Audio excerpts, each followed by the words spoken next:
sangat malu kita ketika kita kalah dengan batu yang keras ini, tidak punya otak, tidak punya hati, tapi cinta kepada Nabi. الشهداء والصديقين والمهاجرين والأبرار والأنصار. Waalaikumsalam warahmatullahi wabarakatuh. Salam. Sehat semua. Alhamdulillah di pagi yang ceria ini Allah memberikan waktu kita semuanya berdiri di tanah yang penuh sejarah, penuh darah, ya, penuh keringat, penuh darah perjuangan baginda Rasulullah SAW dan para sahabatnya. Ya, seperti yang saya sampaikan tadi di dalam bus, bahwa terjadinya perang Uhud itu di tahun ketiga.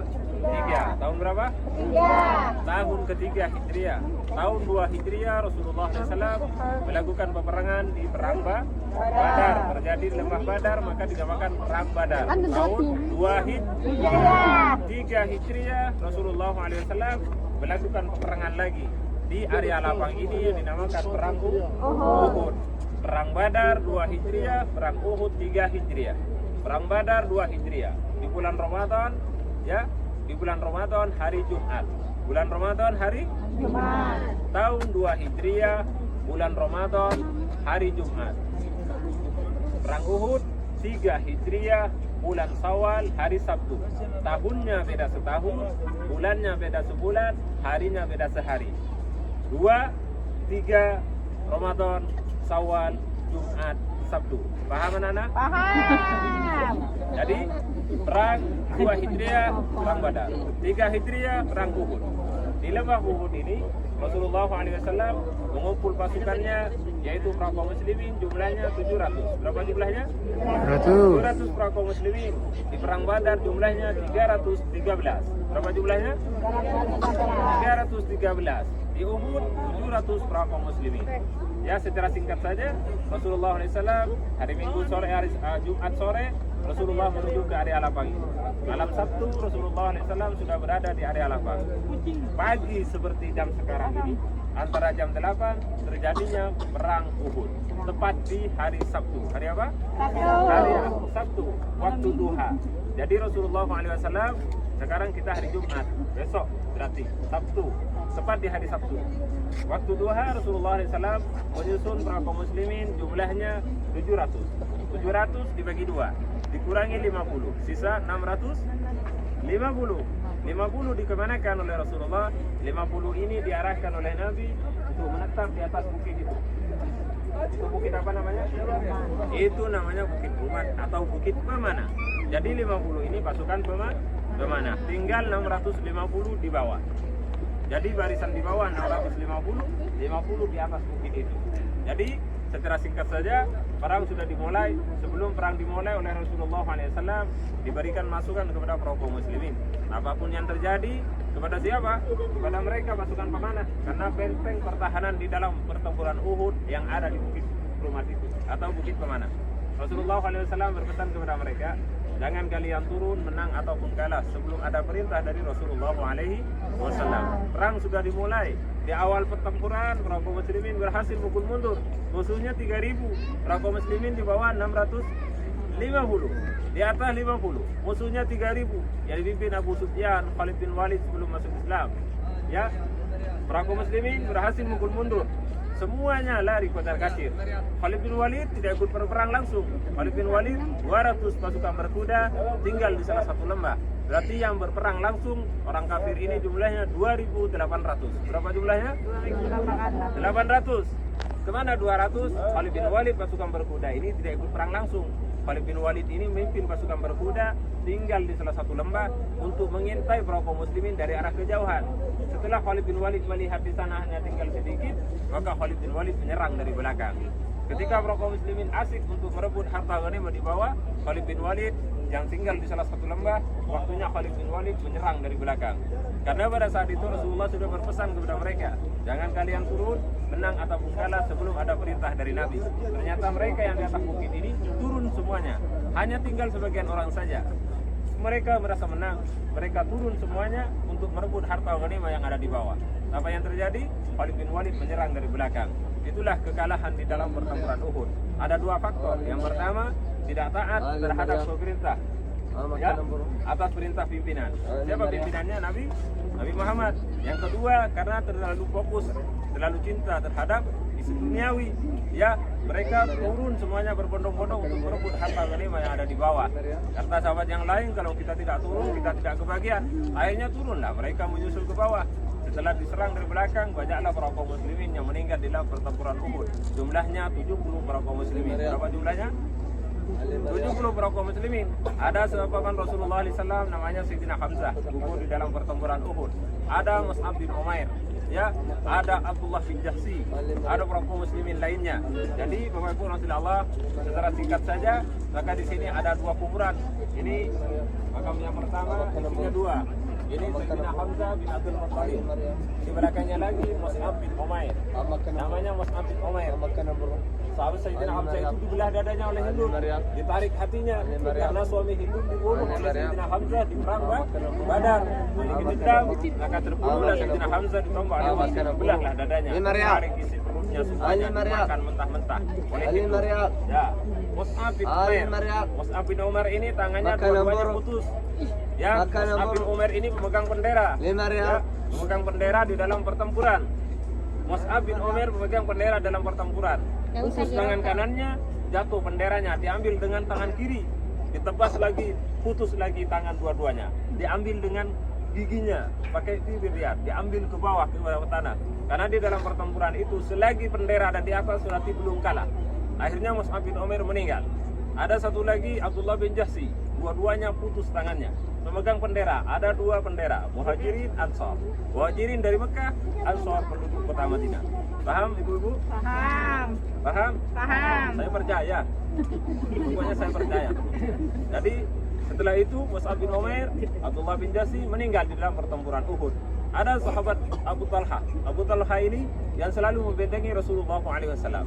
Saking banyaknya anak busur panah yang menancap di punggung sahabat Talha ini sampai tidak terlihat. Beliau yang menjadi benteng terus di dalam melindungi Nabi Muhammad SAW. Karena Rasulullah di dalam pertempuran Uhud ini giginya patah. Giginya patah Rasulullah SAW, mengeluarkan darah. Akhirnya Rasulullah digiring ke atas bukit itu. Rasulullah pingsan di sana. Pingsan di sana. Sahabat Talha, ya, Abu Ubaidah, sahabat Ubaidah ini, ya, Bapak Ibu Rasulullah, karena bekas besi daripada besi yang menempel di pipi Rasulullah SAW banyak. Pada saat itu Rasulullah pingsan. Ketika dicabut satu, rontok gigi satu. Dicabut lagi, rontok. Akhirnya Rasulullah pingsan di atas bukit itu. Di situ ada celah batu di sana. Itu kan ada celah batu, seperti gua di sana.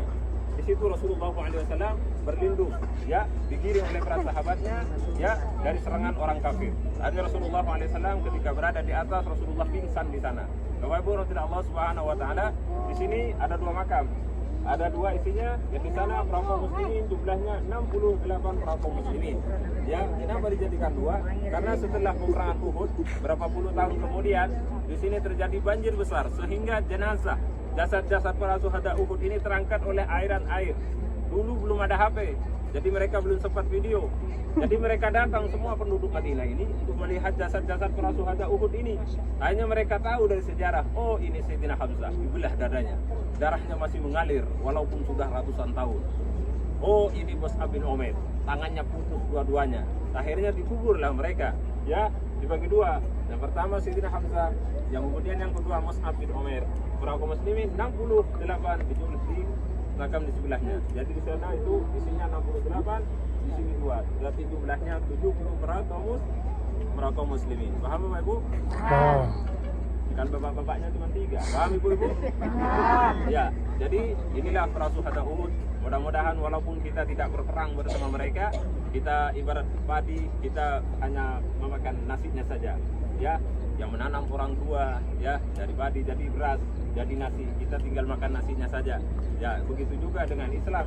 Kita tahunya hanya asyhadu alla ilaha illallah wa asyhadu anna Muhammadar Rasulullah. Ada yang pernah perang di sini? Tidak. Mereka yang berperang dulu. Kita hanya menikmati saja. Makanya di sini kita jangan main-main. Kalau ingin asik-asik, di Jeddah lebih asik daripada di sini. Di Mekah juga lebih asik. Makanya di sini bukan tempat kita bermain-main. Kita merenungi sekali-kali, hanya mungkin setahun 2 kali atau sekali. Minimal kita seriuslah kita juga merenungi betapa besarnya perjuangan mereka. Tanpa mereka kita mungkin tidak kenal Islam. Jadi alhamdulillah segala puji bagi Allah. Mudah-mudahan dengan adanya rasa cinta di hati ini kita cukup mengantarkan dipertemukan oleh Allah bersama mereka para syuhada. Walaupun kita tidak berjuang bersama mereka. Minimal kita punya rasa cinta. Kalau tidak memiliki rasa cinta tidak mungkin kita ada di sini. Ya. Jadi mudah-mudahan dengan doa baik kita di sini, semoga para sahabat semuanya diberikan kesehatan oleh Allah, diberikan kelancaran dalam mencari rezeki, mudah-mudahan diberkahi umurnya oleh Allah Subhanahu wa taala. Dan mari kita mengucapkan salam kepada mereka para syuhada Uhud. Mereka ini jangan berkata mereka ini mati, secara zahir memang meninggal, tetapi di mata Allah mereka dijamin rezekinya oleh Allah Subhanahu wa taala. Mereka tetap hidup selama-lamanya di hadapan Allah Subhanahu wa taala. Jadi mereka melihat kita saat ini, mereka mendengar salam kita kepada mereka para syuhada Uhud dan para syuhada Uhud paman Rasulullah alaihi wasallam. Termasuknya Nabi. Jangan mengira kita hadir di sana itu Nabi tidak melihat kita. Ini kita melalui panggilan Nabi, umat yang dituduhkan oleh Rasulullah alaihi wasallam. Masa kita mau kalah dengan batu yang keras ini? Ya batu toh? Iya. Tapi hidup itu ketawa, nggak masuk akal. Ketika Rasulullah alaihi wasallam naik ke atas bukit Uhud itu, bukit Uhud ini bergetar Bapak Ibu. Ya, bergetar. Karena apa? Bahagia karena diinjak kekasih Allah Rasulullah alaihi wasallam. Dipikir secara akal manusia ya ketawa. Mana mungkin batu hidup. Tetapi ketika Rasulullah SAW berada di atas bukit Uhud ini bergetar. Ya, bahagia karena diinjak Rasulullah alaihi wasallam. Jadi sangat malu kita ketika kita kalah dengan batu yang keras ini, tidak punya otak, tidak punya hati, tapi cinta kepada Nabi. Kita semua lengkap, punya hati, punya nafsu, punya otak, punya pikiran. Kita enggan untuk berselawat, malulah kepada batu yang ini. Karena cinta tok oleh Allah dibedakan di antara gunung-gunung yang lain. Digelari Jabalun min Riyadil Jannah. Gunung sebagai taman-taman surga. Bukit-bukit yang lain di muka bumi tidak ada. Ini dijadikan taman surga. Jadi ketika kita melihat sekarang, akan diperlihatkan lagi di surganya Allah Subhanahu wa taala. Ketika kita menjadi di surga, bukit Uhud ini ada di surga. Sekarang Bapak Ibu melihat di bumi.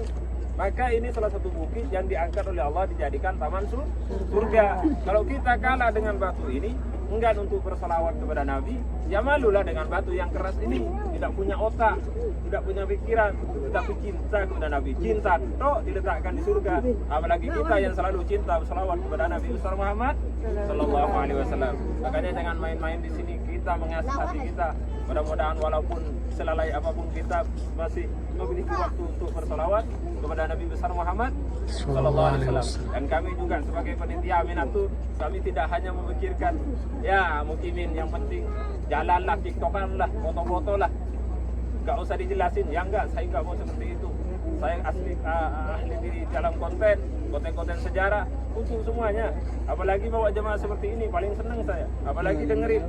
Jadi mudah-mudahan jangan main-main. Mudah-mudahan kita membawa keberkahan dari tempat ini. Amin. Sehat selalu semuanya. Mudah-mudahan diluaskan rezekinya oleh Allah. Amin. Mari kita ucap salam kepada mereka, para syuhada Uhud. Betul. Ikutin ini, ikutin ya. Ikutin doa kepada mereka. Bismillahirrahmanirrahim. Bismillahirrahmanirrahim. Assalamualaikum.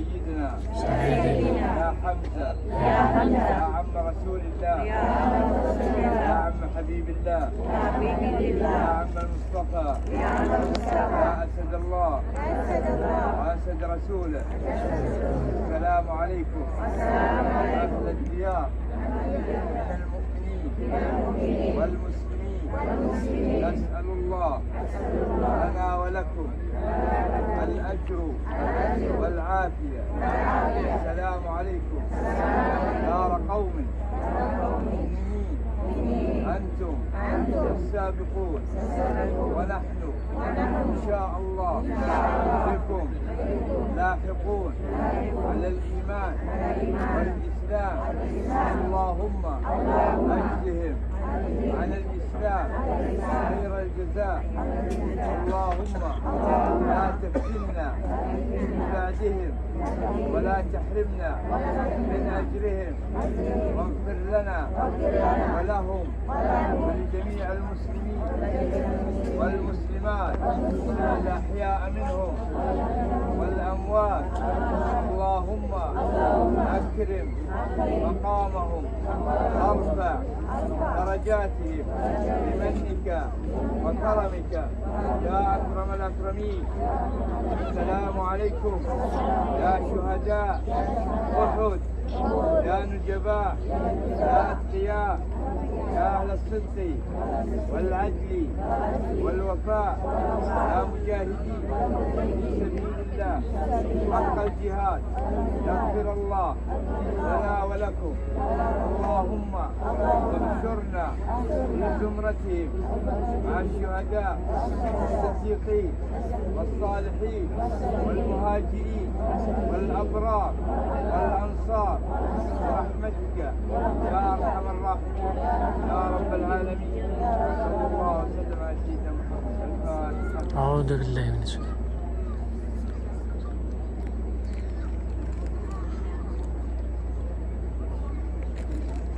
Yang mau bersedekah silakan, mumpung berada di kota ini. Yang mau sedekah saja kita berada di dalam. Silakan ke yang mau bersedekah.